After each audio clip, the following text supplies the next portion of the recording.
Bayangkan, kamu bisa membuka WhatsApp, memutar lagu favorit, atau bahkan mengetik pesan hanya dengan pikiran.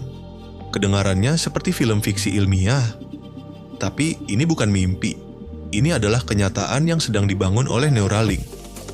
Neuralink adalah perusahaan neuroteknologi milik Elon Musk. Tujuannya, menghubungkan otak manusia langsung dengan komputer lewat implan chip mungil yang ditanam di otak. Mereka menyebutnya brain-computer interface. Tapi tunggu, apakah ini masa depan luar biasa? Atau justru awal dari kekacauan besar? Di satu sisi, teknologi ini punya potensi besar untuk mengubah hidup manusia. Misalnya, membantu penderita lumpuh menggerakkan tubuhnya lagi, atau mengembalikan penglihatan bagi orang buta. Bahkan, di masa depan kita bisa mengupload ingatan, belajar bahasa asing dalam hitungan detik, atau menyimpan perasaan dan pikiran ke dalam file digital. Sounds amazing, right? Tapi di sisi lain, ada banyak pertanyaan etis dan bahaya besar yang mengintai. Bayangkan jika chip ini bisa diretas. Jika pikiran seseorang bisa diakses, dimanipulasi, atau bahkan dikendalikan, kita tidak hanya bicara soal privasi lagi, tapi hilangnya kendali atas kemanusiaan kita sendiri. Faktanya, teknologi seperti ini bisa membuat manusia jadi cyborg, makhluk setengah manusia, setengah mesin, dan ini bukan isapan jempol belaka.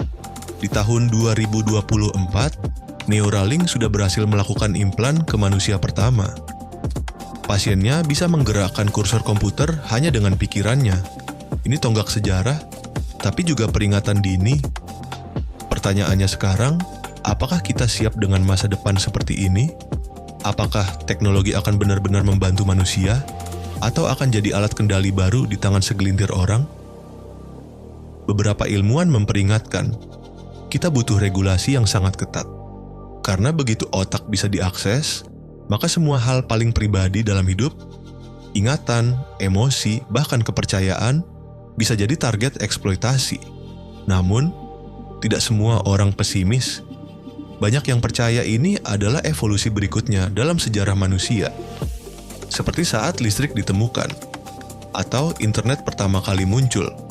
Awalnya menakutkan, tapi kemudian jadi bagian dari hidup kita.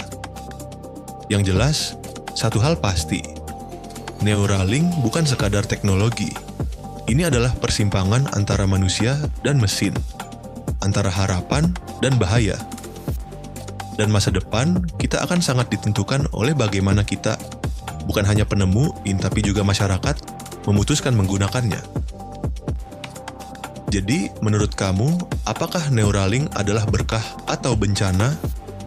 Tulis pendapatmu di kolom komentar, dan jangan lupa like, subscribe, dan aktifkan lonceng untuk video lainnya tentang masa depan teknologi dan manusia.